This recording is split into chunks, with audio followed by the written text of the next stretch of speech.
5월 12일 목요일 새벽기도회를 시작하겠습니다.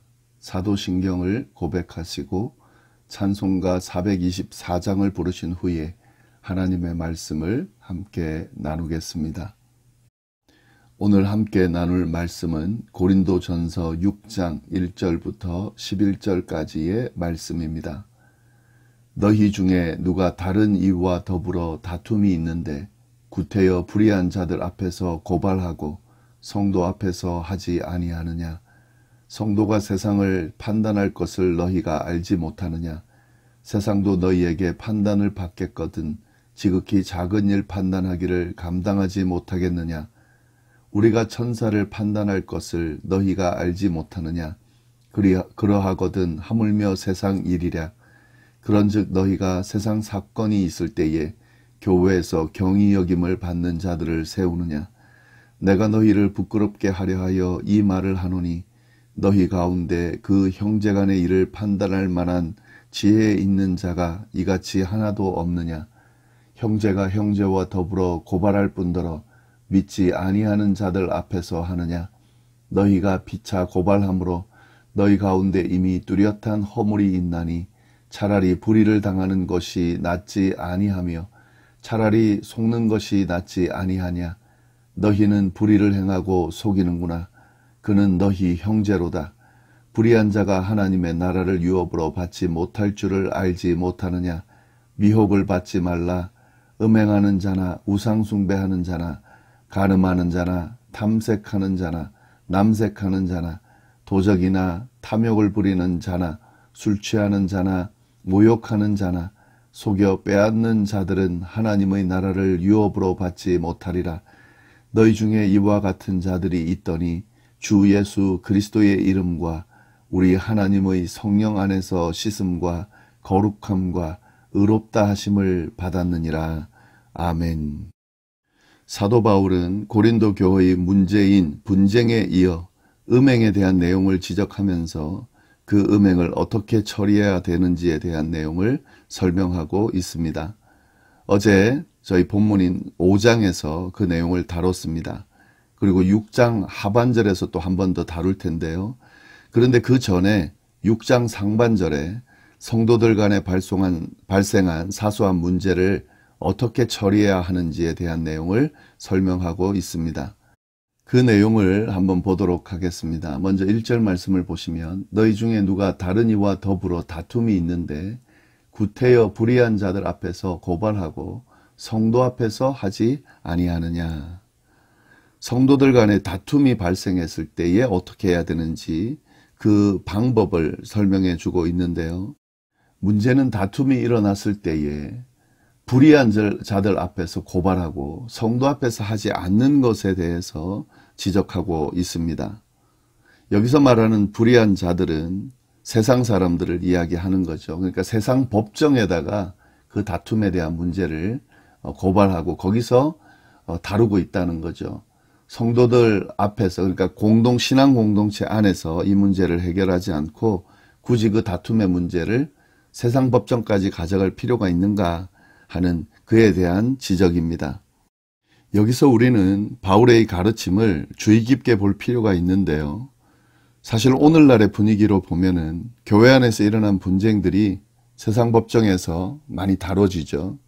교회 안에 다툼이 일어나고 또 분쟁이 일어났을 때 교회 안에서 이 문제가 해결되지 않기 때문에 세상 법정으로 가져가서 세상 법정의 판단을 받고 세상 법정의 판결대로 그렇게 이 문제들을 해결하는 그런 일들이 흔하게 일어나고 있습니다. 그런 관점에서 본다면 바울의 이런 가르침은 좀 받아들이기가 좀 쉽지 않은 그런 말씀으로 보이는데요.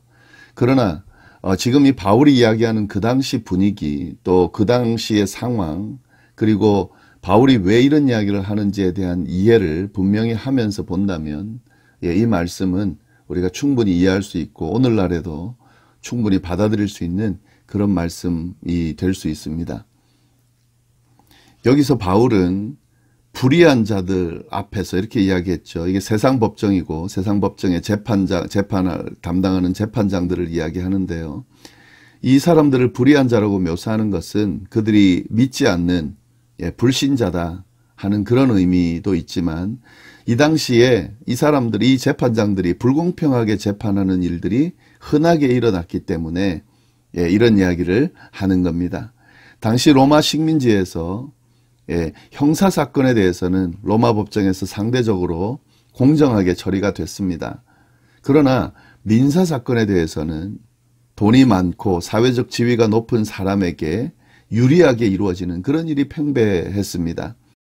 고린도 교회 성도 안에는 다양한 사회적 지위를 가지고 있는 사람들이 있었는데요. 특히 그 중에 사회적 지위가 높은 사람들이 자신의 이익을 위해서 다툼이 일어났을 때에 동료 성도들을 일부러 세상 법정으로 데려가서 자기의 이익을 위해서 세상 법정을 이용하는, 그렇게 자기에게 유리하게 만드는 그 일을 하는 일들이 있었다는 거죠. 지금 사도 바울이 지적하는 것은 바로 이 문제를 이야기합니다.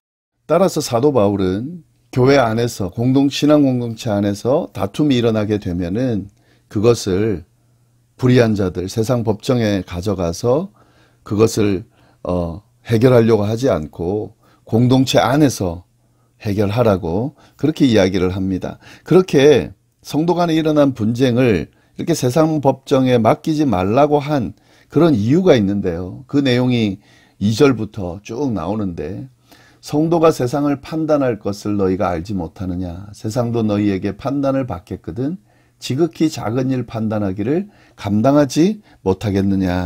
우리가 천사를 판단할 것을 너희가 알지 못하느냐. 그러하거든 하물며 세상 일이랴. 성도는 세상을 판단하는 사람이라는 거죠. 심판하는 사람이라는 거죠. 그렇기 때문에 세상의 판단을 받는 것은 잘못됐다는 거예요. 바울은 다니엘 7장 22절을 근거해서 고린도 교회 성도들에게 장차 주님이 사람들과 천사들을 심판할 것이라고 하는 사실을, 주님과 함께 성도들이 세상을 심판할 것이라고 하는 사실을 상기시키면서 지금 이 이야기를 하고 있습니다. 따라서 성도들은 자신들의 범주에서 도리어 세속적인 분쟁을 잘 다뤄야 된다는 거죠. 이것이 성도의 바른 모습이라는 겁니다.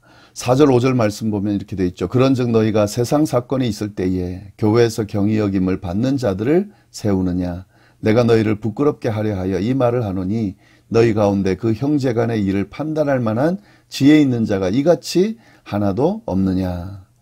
세상 일로 소송할 것이 생겼을 때에 여러 교회를 업신여기는 바깥 사람들을 재판관으로 세우는 것이 옳으냐 하는 거죠.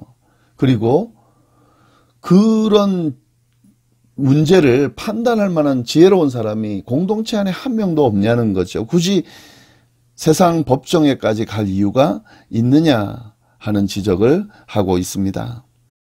그러므로 바울은 형제가 형제와 더불어 고발하고 세상 법정에서 심판받는 것을 이것이 잘못됐다고 단언합니다. 6절 말씀, 형제가 형제와 더불어 고발할 뿐더러 믿지 아니하는 자들 앞에서 하느냐. 이것은 질문이 아니라 반문하면서 단언하는 거죠. 형제와 형제가 맞서서 소송할 뿐 아니라 그것도 믿지 않는 사람들 앞에서 한단 말이냐, 이런 의미죠. 잘못됐음을 지적하고 있습니다. 그리고 7절 말씀 보시면 너희가 피차 고발함으로 너희 가운데 이미 뚜렷한 허물이 됐다. 여기서 허물이라는 말은 실패했다, 패배했다 그런 말입니다. 소송을 하면서, 서로 소송을 하면서 이게 세상 사람들의 눈에 비칠 때에는 허물이 된다는 거죠. 실패한 것처럼 보인다는 거예요. 도리어 신앙 공동체의 잘못된 모습을 세상에 드러내는 그런 결과가 나타나게 됐다는 거죠. 그러면 이런 분쟁이 일어났을 때 어떻게 해야 되는 건가? 바울은 분명하게 이야기하는데요. 차라리 불의를 당하는 게 더 낫지 않냐는 거죠. 차라리 속임을 당하는 것이 낫지 않냐라고 극단적으로 이야기를 합니다. 오늘날 분위기로는 좀 동의하기 쉽지 않지만 바울은 분명하게 이야기합니다. 차라리 그렇게 세상 법정에서 판단을 받으려고 하고 그것으로 인해 세상 사람들의 조롱이 되고 그리고 신앙 공동체의 허물이 세상에 드러날 것이라면 차라리 불의를 당하는 게 더 낫지 않겠냐는 거죠. 이거는 이제 피해자 입장에서죠. 피해를 입은 사람들에게 바울은 차라리 그렇게 손해를 보는 것이 더 낫다라고 이야기를 합니다. 사실은 이렇게 말하는 논리의 이유가 있죠. 예, 지금 이 당시에 이 예수 믿는다고 하면서 끊임없는 박해, 또 핍박, 그리고 손해를 보면서 예수님을 믿고 있습니다. 그렇다라고 하면 사실은 그 믿지 않는 사람들을 위해서도 그런 손해를 보고 또 이 핍박을 받고 하는 그런 모습을 보이는데, 형제 간의 문제를 위해서 손해를 좀 보는 것이 어떠냐, 그렇게 하는 것이 더 낫지 않겠냐라고 그렇게 권면을 하고 있는 겁니다. 그러나 이것을 무조건 피해를 입은 사람들이 잘못됐고 양보하고 그냥 손해를 봐야 된다, 이런 뜻으로 이야기하는 게 아니에요. 큰 대의적인 그런 어떤 뜻 안에서 이런 이야기를 하는 거고, 바울은 이어서 피해를 준 사람들을 적나라하게 비판합니다. 8절 보시면은 너희는 불의를 행하고 속이는구나. 그는 너희의 형제로다. 불의한 자가 하나님의 나라를 유업으로 받지 못할 줄을 알지 못하느냐. 예, 지금 이 불의를 행하는, 피해를 준 사람에게 이 이야기를 하는 거죠. 불의를 행하며 속인다. 너 형제를 지금 속인다. 그런 사람들은 하나님의 나라를 유업으로 받지 못한다. 라는 이야기를 확실히 하고 있습니다.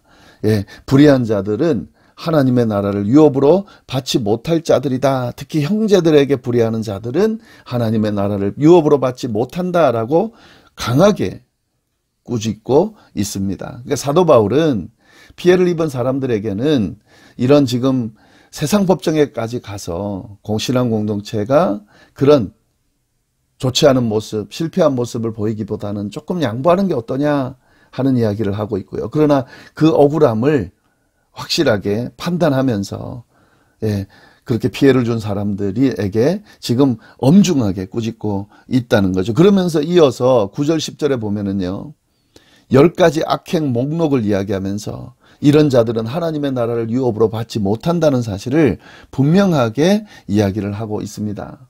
불의한 자가 하나님의 나라를 유업으로 받지 못할 줄을 알지 못하느냐 하면서 미혹받지 말아라.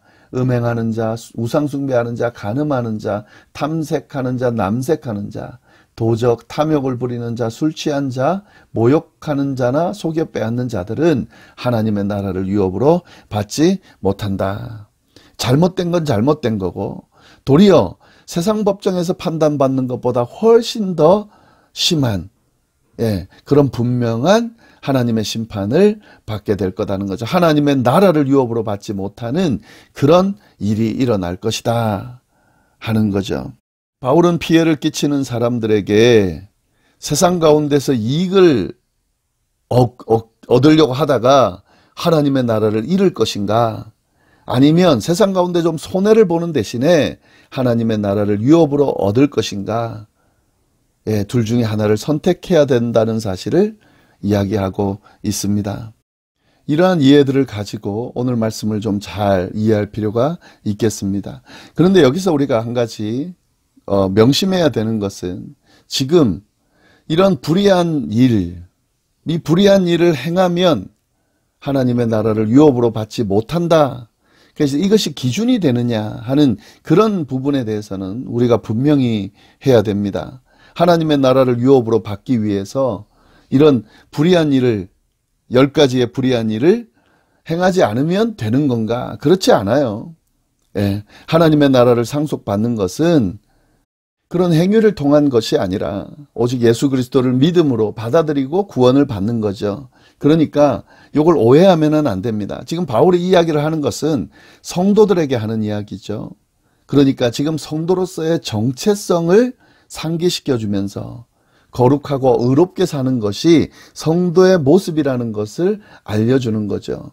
그리고 지금 이러한 악행들을 저지르는 모습이 성도의 모습인가, 진짜 구원받은 성도의 모습이 맞는가 하는 부분을 상기시키면서 어떻게 살아야 할지를 알려주는 그런 말씀으로 이해하는 것이 바른 이해라 볼 수 있겠습니다. 네, 오늘 말씀 쭉 한번 다시 보시면서 하나님께서 오늘 우리에게 어떤 말씀으로 깨닫게 하시는지 잘 주목하시고, 그리고 그 말씀 붙들고 우리의 삶을 살 수 있기를 바랍니다. 기도하겠습니다. 하나님 아버지 감사합니다. 귀한 말씀으로 오늘 하루를 시작합니다. 세상 가운데 일어나는 또 우리 신앙 공동체 안에 일어나는 이런 일들을 어떻게 대처하고 판단하고 행동할지 주님, 우리가 늘 지혜롭게 하나님의 뜻을 물으면서 그렇게 해결할 수 있는, 대처할 수 있는 우리의 모습이 될 수 있도록 인도하여 주옵소서. 오늘 하루도 하나님께서 함께 하시고 늘 동행하시며 은혜 가운데 우리를 머물게 하시리라 믿고 이 모든 말씀을 예수님의 이름으로 기도드립니다.